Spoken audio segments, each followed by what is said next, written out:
Hey guys, subscribe for daily content. And if you're shopping for gear, make sure you check out the description for the newest items at some of the very best online retailers. There's also links for some of the items that I personally recommend. Thanks! What's going on YouTube? Metal Complex here, and today I've got another short little unboxing video to share with you guys. So, this package is completely and totally unmarked. And I think what happened here is that it was in a different package and I got it out and then I forgot what it's been sitting here for a bit. So I truly have absolutely no idea what's in this box. Thank you to whoever sent it. I'm sure we'll find out soon.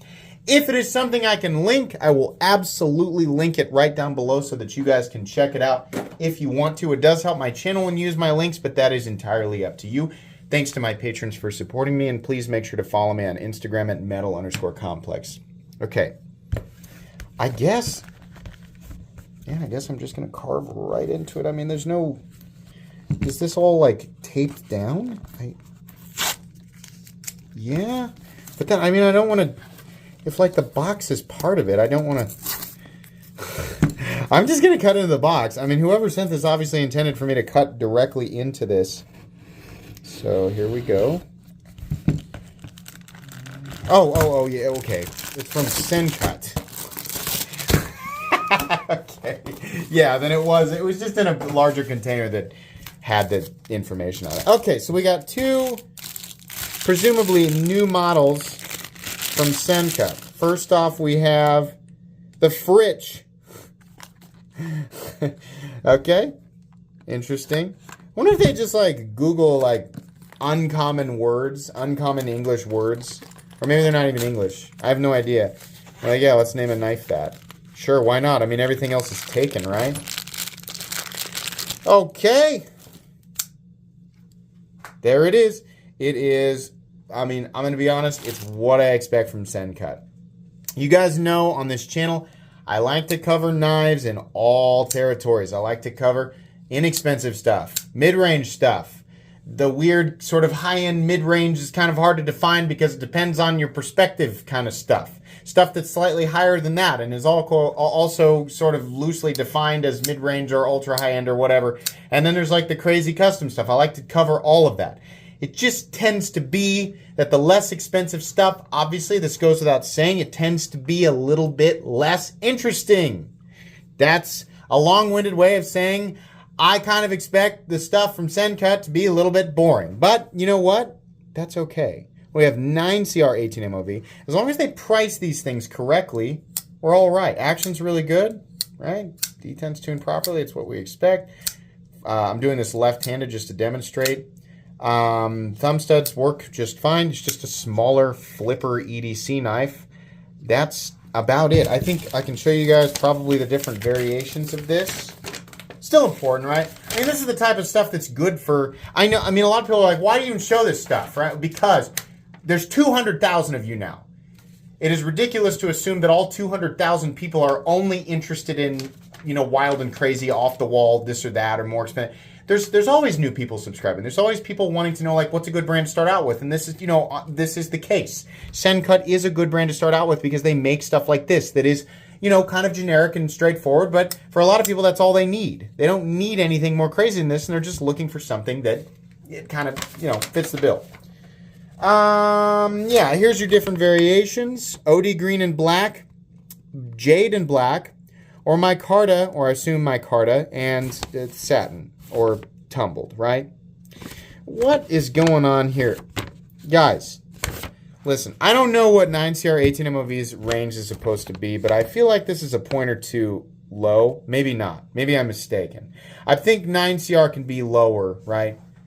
A lot of times, you know, like what happens with this whole HRC thing is that there's not enough information or context, and people, especially new people, are left to assume that anything, regardless of the composition, that is 60 or more is just universally good, while anything that is 59 or less is universally bad, which could not be further from the truth. There are different optimal ranges depending on the composition. It could be that 9CR18 MOV is actually optimal in that 59 to 61 department. The problem is that Civivi and Sencut and we like to just apply all, copy paste, everything. It doesn't matter what the steel is. They like 59 to 61, or if it's coated, 58 to 60, or in this case, 57 to 59. I can't imagine 9CR18 MOV even is all that great at 57. So I know this is a budget knife, but we got other budget companies that are hitting the optimal numbers. If somebody could help me out and let me know what 9CR18 MOV is optimally supposed to be heat treated at, that'd be nice. I'm glad that at least Sencut is transparent about this, but, you know, I think, you know, in the case of like Wii's 20CV, it's the same company, right? They're a little bit low, so I don't know. That's, I guess, I don't want to zero in here and talk too long about something. We'll talk more about that in the actual review. This is not a review, just an unboxing and first impressions. Scitus, I have no idea. Purple G10 handle, gray stonewashed. Why can't I read? Purple G10 handle, gray stonewashed D2 blade. Okay? Where's the thing? There it is. The good old obsidian toenail here. Oops. Okay. Next one up. What do we got? Okay. A little bit large. Okay, I kind of like the aesthetic of this one a little bit better. We have, you know, kind of, they created a little border here between the smooth part of the G10, very thin ledge, and then peel ply texturing. Just a little more effort here, a little bit more style, which is something I like. Yeah, okay, I like that one a lot better. This is very straightforward, very simple. It is certainly a profile that we have seen. We've probably seen this knife profile more than almost anything else in the knife community. But you know what? It works. This is a liner lock. It's got a decent clip. I mean, I always complain about the bills on these things, but that's okay. And then it's D2, which suggests, oh, this is Ostap Hell. Okay. Suggests to me that this one will have a very good price tag, or at least it should, right? That's cool. I like that. What are the, I mean, you know, there's lots of designs that look like this that I like, right? So the aesthetic of something, whether or not I like it, is very subjective. But we have a few different versions, and they went better here. Okay. Black, this purple, which shows up blue here, and then we have this black in micarta. So this is D2, and they're hitting this guy a little bit higher. 5860 on coat. Anytime you coat something, it's going to be 1 point less in the range. D2 at, I would say, specifically for D2, 59 is unacceptable. 60, like M390. D2 has a similar range to M390, if I'm not mistaken. So if we're talking budget production level, D2, let's calibrate our expectations here. 60 is acceptable. 61 is better. 62, I think, is optimal for D2. So that means you have about a 66% chance of getting something that's okay. 59, I'd be a little disappointed with D2, right? But assuming that this is, you know, very inexpensive, which it should be as a Sencut. This is nice, though. I mean, the action's good. Sencut has just gotten better. And also, I think I should point out, like, the factory, like, the edge geometry for this blade and the factory edge. The nice thing about a Sencut or a Civivi is, man, they do such a great job getting that factory edge like the way you want it. I'm trying to get some thin cuts here so you can see. It's really wanting to curl the paper over on that initial bite, right? Which, obviously, your mileage is going to vary depending on what it is that you're cutting. I'm seeing how close I can get to flat here before it actually bites. But, yeah, really nice initial blade geometry. And that'll do just fine because the blade is thin and the edge geometry is thin and it's mostly flat ground. Cutting into things like thick cardboard, styrofoam, stuff like that, yeah, it'll do just fine. Obviously not meant, neither of these are going to be meant as hard use knives, right? So they don't need to be strong enough to like baton a cinder block in half or whatever. Anchor a anchor some type of large, you know, commercial ship. But yeah, no, that's just fine. I just wish that, you know, even though, I mean, people will probably say to me like, hey, man, let's calibrate your expectations, right? Trying to get them to hit these higher Rockwell numbers. I want their range to be reasonably acceptable, right?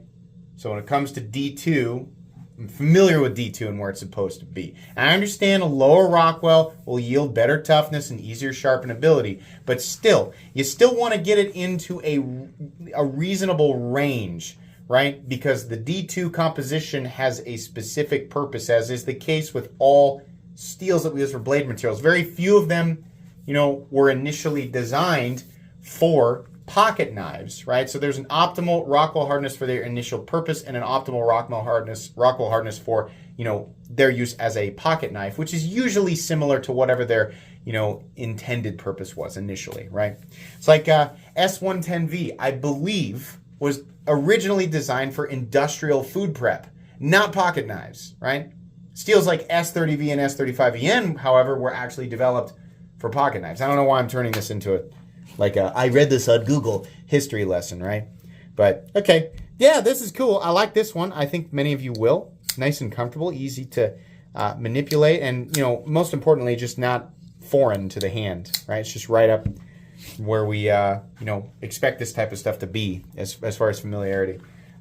Okay, that's going to be pretty much it today. Thanks so much to Sencut for sending these knives in for review. You will get full comprehensive reviews of each of these models a few weeks down the road after I've had a chance to kind of, play around with them for a little bit. These should be available. I'll link them right down below in the description so you guys can check them out. Please make sure to follow me on Instagram at metal_complex. If you enjoyed this video, leave a like. If you'd like to check out my other content, I do, of course, have lots of videos of knives that are either expensive or inexpensive that I do or don't like, so check those out. And if you enjoy all my content, go ahead and click on that Metal Complex logo right there and subscribe because there's definitely more coming. Thanks again for watching, everybody, and have a great day.